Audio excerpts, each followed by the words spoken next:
A gente tem sempre a insistir naquilo que a palavra de Deus insiste. A palavra de Deus fala de um Deus ciumento, que de fato tem certeza de ser o nosso Criador e por isso nos ama, vai dizer São Paulo, até de forma ciumenta.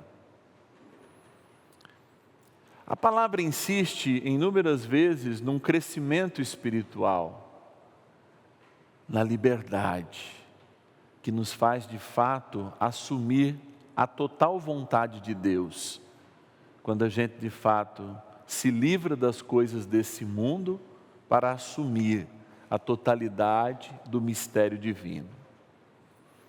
Quando nós celebramos hoje esses mártires, nós estamos dizendo de homens que negaram a sua liberdade e mantiveram a fé diante do risco de vida, ou seja, o risco da sua vida ou o risco de morte, como a gente fala hoje.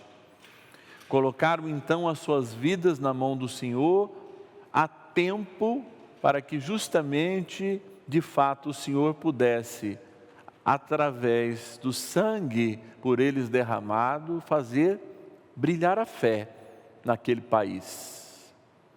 Mas hoje ainda, milhares e milhares de cristãos são colocados, a despeito de um assassinato, de um martírio, em inúmeros lugares no mundo, especialmente no continente africano, lugar desses mártires que nós celebramos hoje. Mas também, todos os dias nós somos colocados diante de renúncias, pequenas ou grandes, que nós temos que fazer para que de fato o reino de Deus cresça em nós.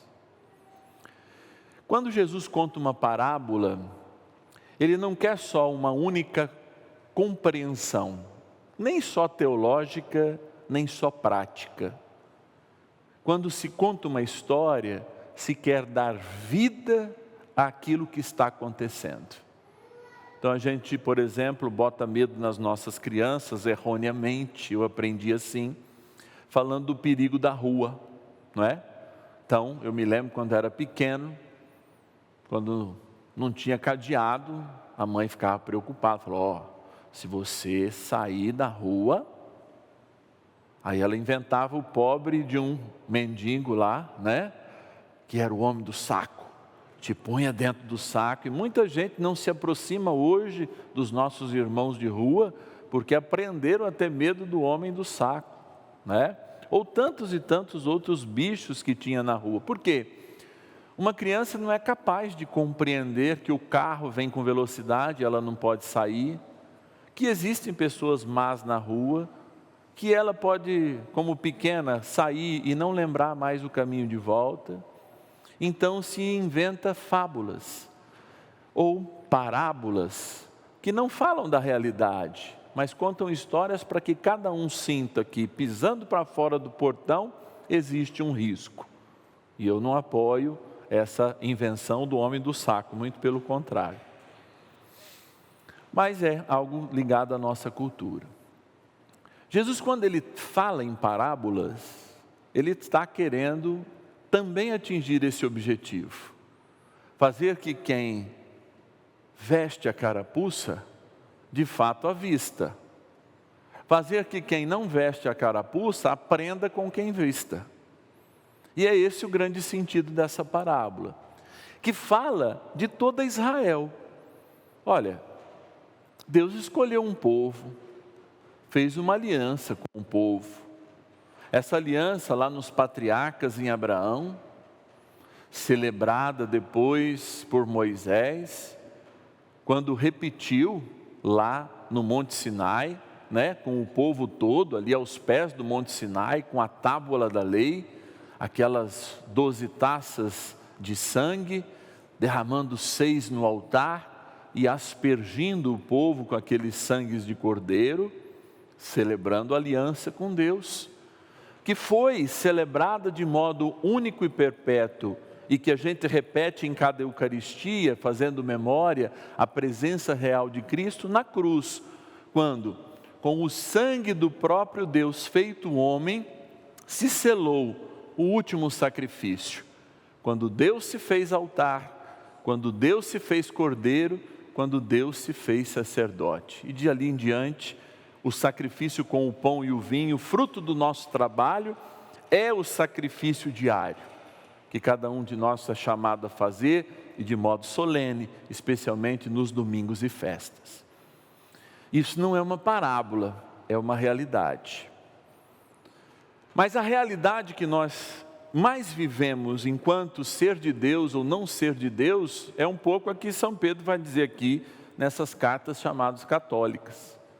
Em outras palavras, é dar o espaço que Deus merece ter no meu coração. Os evangelhos dessa semana, como de todas as semanas, vão ecoar um pouco o evangelho do domingo, que falava do Shabat, do sábado, do guardar o sábado. O pano de fundo era o sábado, mas nós estamos falando da soberania de Deus nas nossas vidas. E aí eu tenho que me perguntar, se eu não tenho condições de guardar o domingo, no caso para nós cristãos, Deus não é o soberano na minha vida. Mas aí alguém vai dizer, né? Mais pudico, mas padre, eu não consigo, eu tenho que trabalhar até 1h da tarde. Entendam, se eu não sou capaz de celebrar aos domingos, estar com o Senhor aos domingos, mesmo que no sábado, na missa do sábado, ou seja, é porque eu digo para o Senhor, não é o Senhor que me diz, olha, o Senhor não é o soberano da minha vida, o Senhor tem um lugar, mas não é o soberano. Porque quando nós falamos da nossa relação com Deus, e quando nós ouvimos o primeiro dos mandamentos, que faria nos compreender que a vinha é dele, que nós somos meros administradores, inclusive dos frutos, é que de fato nós não fazemos nada e que ele nos dá tudo. E se ele nos dá tudo, embora a gente administre e trabalhe para ter os frutos, o Senhor continua sendo o soberano desta vinha que sou eu. E que um dia Ele tomará a totalidade por ocasião do nosso passamento, da nossa morte, ou da segunda vinda dEle, sobre as nossas vidas. Então é em função desse existir para Deus, que nós meditamos a liturgia de hoje. E a pergunta é a mesma de ontem: você existe em Deus? O teu redil, que já estava aqui, a terra está aqui, a vida está aqui há 4 bilhões de anos. Tudo isso nós recebemos como presente. Ninguém de nós, como um adolescente fala para os pais, pediu para nascer. Então tudo é graça, tudo é graça. Você administra a sua vida como ela fosse sua, ou você administra a sua vida como se ela tivesse um soberano que te emprestou esta família, as pessoas que você ama, que te deu os filhos lindos que você tem, ou que te deu os que te dão trabalho, mas te deu desafios, te acumulou de graças com esses desafios. E aí justamente, as promessas foram nos dadas para quê? O fruto, a alegria, o fruto do trabalho, o céu, para que de fato durante a terra nós pudéssemos livremente constituir em nós um templo que Deus é soberano. E aí a gente pergunta, Deus é soberano no meu trabalho?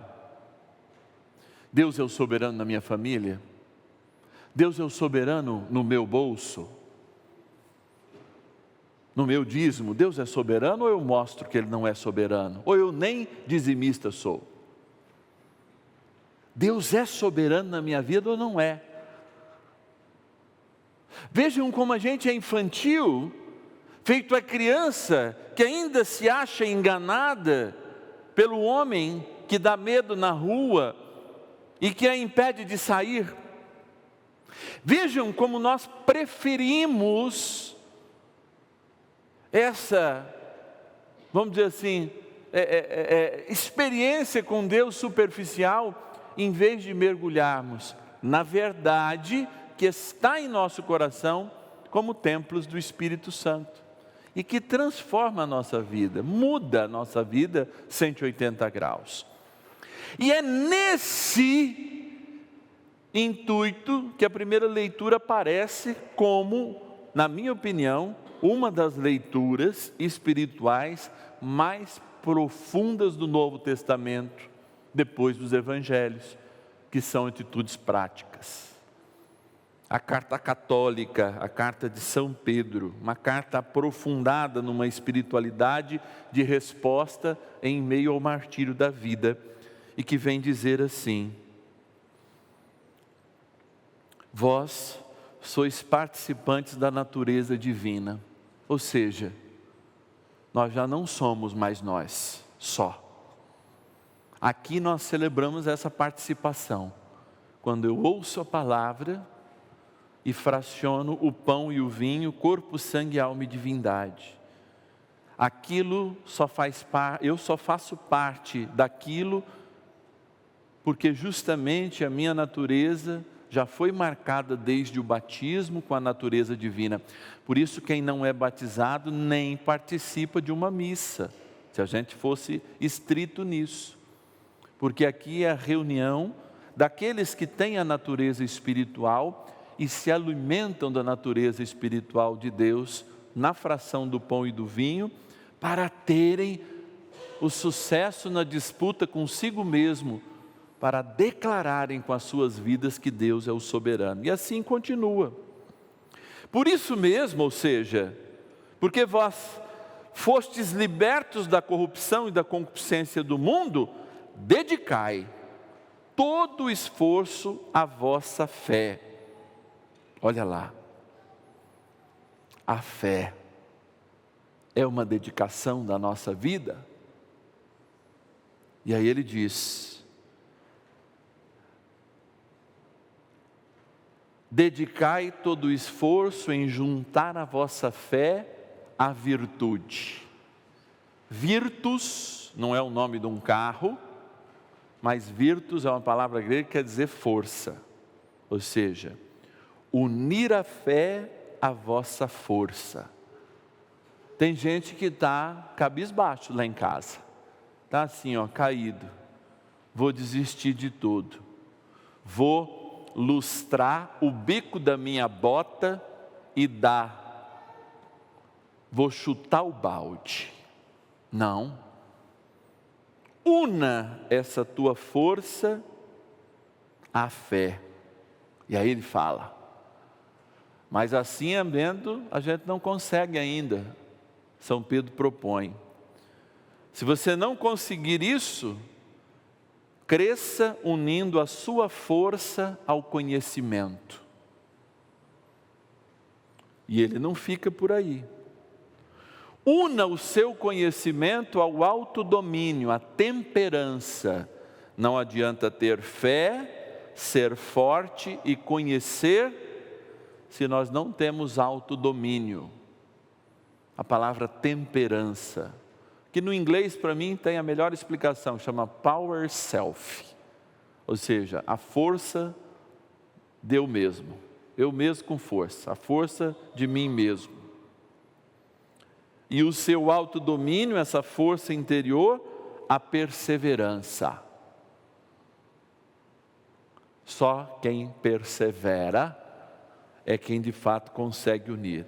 E unir a vossa perseverança à piedade, ou seja, a caridade para com o outro, estender a mão.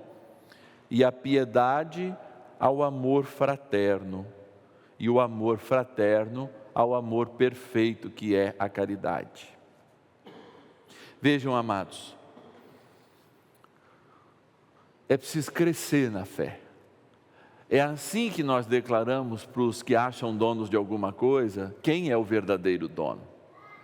Não virá nada mais mágico, não vai descer e ninguém vai contar uma historinha, como muitas vezes, com todo respeito às aparições, que comprovadas por Roma, assim devem ser aceitas, de uma mensagem de Nossa Senhora que nos dá medo, porque Jesus, etc e tal, e terremotos, e vai acontecer.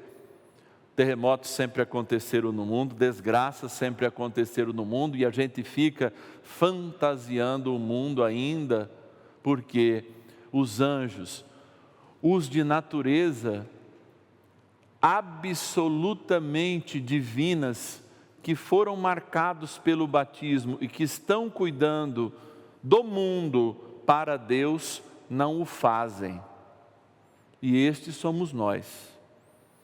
E por que nós não somos gratos ao Senhor e por que nós não reconhecemos a soberania de Deus nas nossas vidas?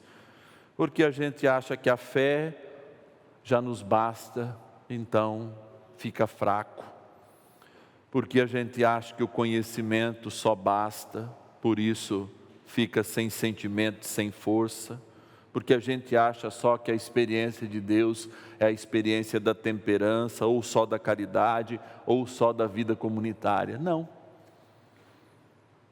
A igreja é o lugar em que a fé se une à força ao conhecimento, o conhecimento à temperança, a temperança à perseverança, a perseverança à piedade, a piedade ao amor fraterno, o amor fraterno à caridade. Por quê? Todos nós, com os nossos defeitos e as nossas qualidades, somos chamados a desenvolver, fazer crescer a natureza divina que já está em nós desde o nosso batismo. Então, amados, a gente tem jeito sim, a gente tem jeito, mas custa colocar Deus no centro da nossa vida, custa crescer na fé, na força, no autoconhecimento, enfim, nas virtudes que nos aproximam da nossa humanidade, mas sobretudo naquelas que Deus constitui um altar, não mais de sacrifício, mas de ação de graças, ou seja, Ele se entrega daqui a pouquinho como alimento para a nossa natureza espiritual, para que nós possamos desenvolver e sermos cada vez mais divinos, enquanto celebramos cada vez mais a nossa humanidade. Louvado seja nosso Senhor Jesus Cristo. Para sempre seja louvado.